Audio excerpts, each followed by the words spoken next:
a giggle, the toy maker said that he had made a jigsaw of the Doctor's life. A handy bit of dialogue that can excuse a whole load of inconsistencies within the continuity of Doctor Who. Now, yes, complaining about Doctor Who canon is folly at this point, since the entire thing is basically just a great big ball of wibbly-wobbly, timey-wimey stuff. I mean, look no further than the Timeless Child or the half-human 8th Doctor. However, there are some jigsaw pieces that just do not fit together, no matter how much you hammer the edges. I'm Ellie for Who Culture, here with 10 times Doctor Who broke its own canon. Number 10. The Fate of the Mary Celeste.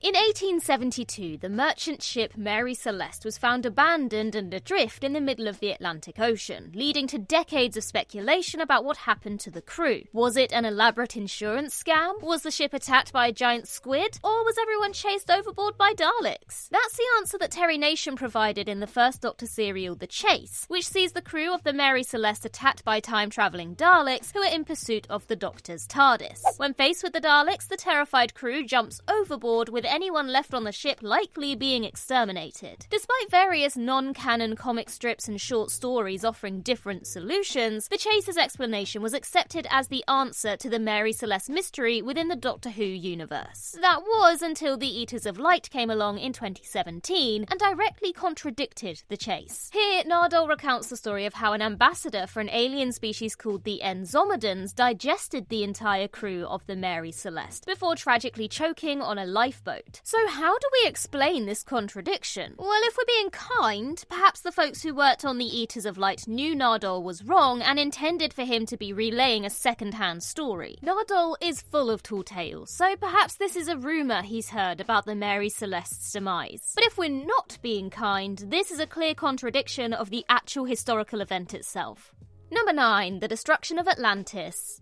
Solving the question of whether Atlantis is a genuine lost city or a fictional creation is an easier proposition than squaring Doctor Who's 3, yes you heard me, 3 contrasting portrayals of Atlantean society between 1967 and 1972. While script editor Terence Dix and producer Barry Letts could be forgiven for not having seen Doctor Who's first depiction of Atlantis in the 1967 serial The Underwater Menace, the Atlantean inconsistencies between the demons in 1971 and the Time Monster in 1972, stories that were both overseen by Letts and Dix, are a little harder to forgive. So what exactly happened to Atlantis in the Doctor Who universe? Well, the demon states that it was a failed experiment by Azal and his fellow godlike beings, who sank the city as a punishment. This doesn't necessarily contradict the Underwater Menace, which reveals that the fish god-worshipping Atlanteans survived the submersion and lived on into the 20th century. Things get more complicated in the Time Monster, which relocates Atlantis from the Portuguese islands the Azores to the Greek islands of Thera. This version of Atlantis is destroyed when the Master unleashes the titular Time Monster, a creature known as Kronos. If we're generous, continental drift and the timey-wimey nature of the Master's plot could explain some of these inconsistencies. But there's no escaping the fact that the Time Monster clearly forgot that the demons had already offered an explanation for the destruction of Atlantis. And even more bizarrely, there was only a year between these two stories. Number 8. The Doctor hasn't had kids yet.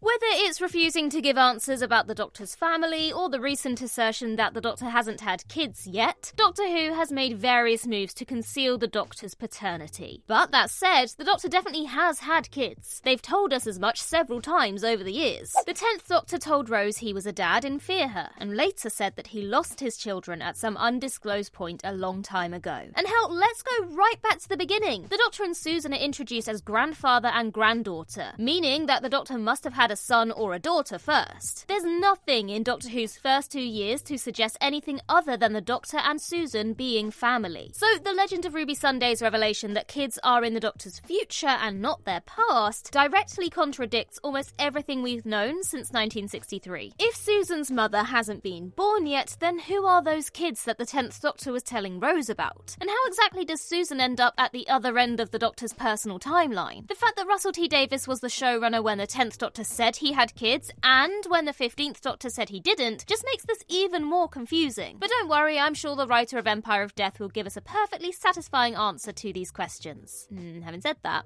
Number 7. The Doctor bleeds blue? In science fiction shows and movies, different coloured blood can be a quick shorthand to demonstrate a character's alien status. Spock in Star Trek bleeds green, as does Ming the Merciless in Flash Gordon. The Doctor, meanwhile, bleeds an ordinary red. Or, hang on, is it blue? Well, it's blue in State of Decay, in which the Fourth Doctor is bitten by a bat. When he checks his wound, blue blood can clearly be seen on his fingers. The story goes that this was suggested by Tom Baker, who thought that blue blood would reflect the Doctor's lordly status. Producer John Nathan Turner was apparently annoyed by this bit of Baker tomfoolery, perhaps because it's wildly inconsistent with everything we've seen before or since. Whether or not there's any truth to this blue blood being a Tom Baker suggestion, there's no escaping the fact that in stories like Death to the Daleks, which aired 6 years before State of Decay, we are shown the Doctor's very red blood smeared across an oil lamp. And then in later stories like The End of Time, the 10th Doctor's face is covered in little cuts that bleed red after he crashes through a skylight. So yes, if you cut the Doctor, they bleed red. Except for that one time, they bled blue. If we're being kind, maybe we can chalk that up to the strange effects of being in E-space, but in reality, it just doesn't make sense, does it? Number 6. Earth's history with Mars.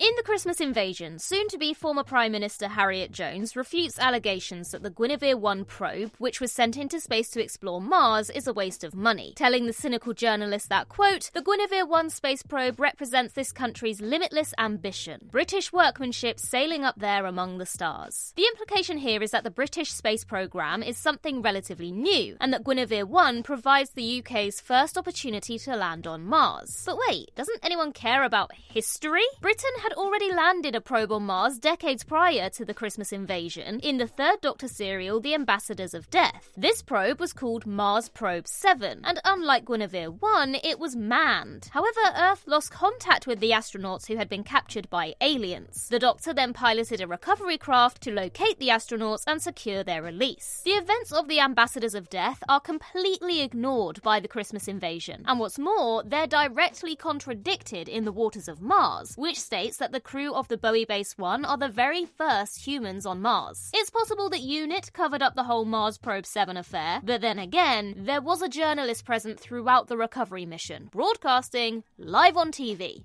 Number 5. Regeneration is like death.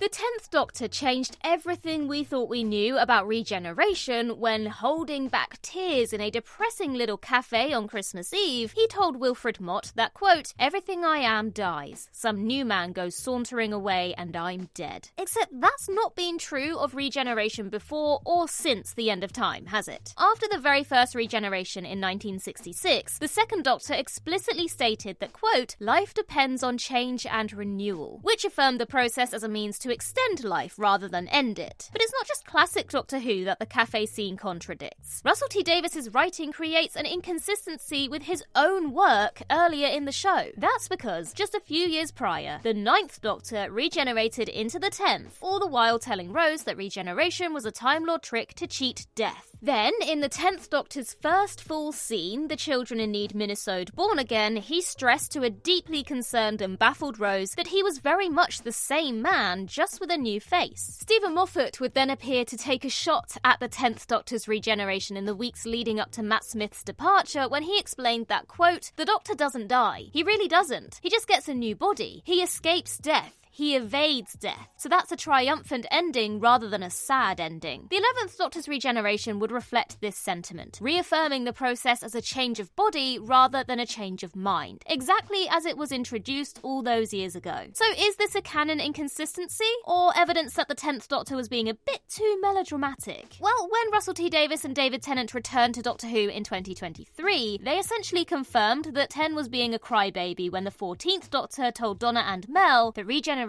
isn't dying. Number 4. The Doctor constructed the Tardis.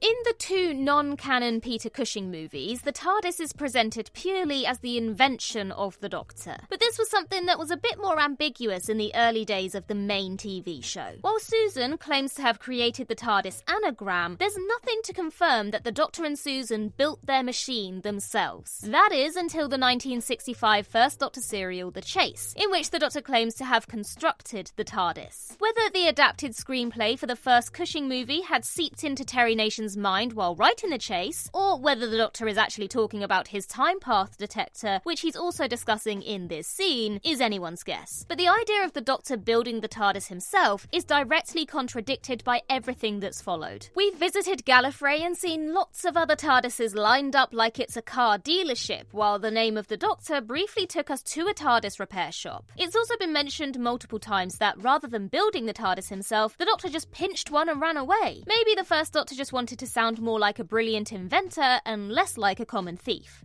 Number 3. Seeing the Weeping Angels move.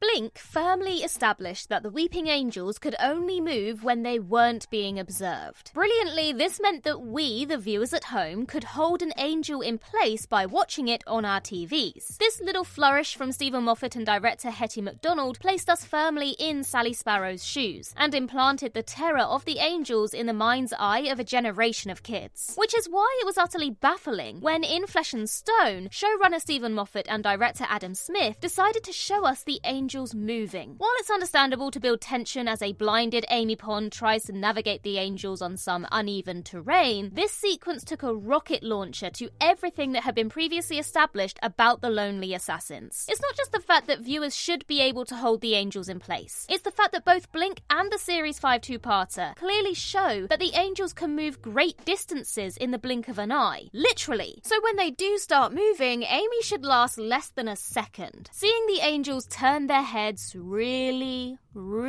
slowly greatly undermined their terror. By contradicting their lightning-quick movement, we no longer have a race of quantum-locked, hyper-intelligent assassins. We're left with a group of stone statues that move exactly like you'd expect stone statues to move. Like this. Number 2. The Brigadier retired in 1976.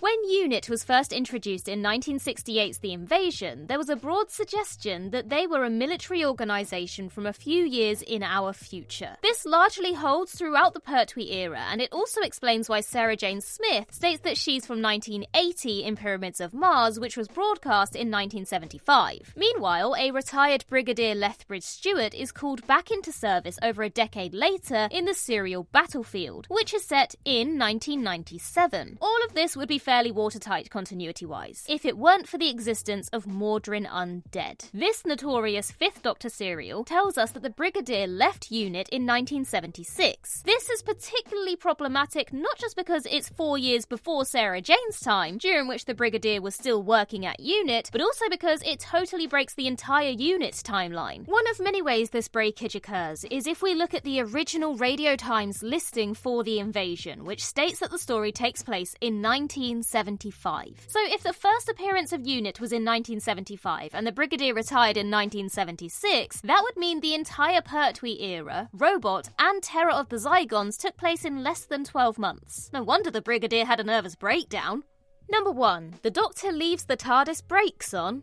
In The Time of Angels, River Song, the best character, states that the iconic wheezing, groaning sound that the TARDIS makes while landing and departing only happens because the Doctor leaves the brakes on. It's a fairly funny joke by Stephen Moffat, but it doesn't hold up to any scrutiny whatsoever. Sure, the Doctor isn't the universe's best TARDIS pilot, often landing on the wrong planet, in the wrong time zone, or even the wrong galaxy, but that doesn't really explain why every other Time Lord also seems to leave the brakes on too. The Master's TARDIS makes a similar wheezing, groaning sound, as did those of the Rani and the meddling monk. Even the Time Lord agent from Terror of the Autons makes a wheezing, groaning sound as he pops into existence in front of the Third Doctor. So does everyone on Gallifrey leave the handbrake on? And if so, how is River Song the first person to realise this? It's probably just River winding the Doctor up. But then again, how does she turn that sound off? One amusing possibility is that if the Doctor, the Master, the monk and the Rani were all in the same class at the Academy, perhaps they all just had the same terrible TARDIS flight instructor. But if we're being honest with ourselves, it's really just that Moffat didn't think this one through. And that concludes our list. But for more head scratchers in the world of Doctor Who, why not check out 10 important Doctor Who questions nobody can answer. In the meantime, I've been Ellie for Who Culture, and in the words of River Song herself, goodbye, sweeties.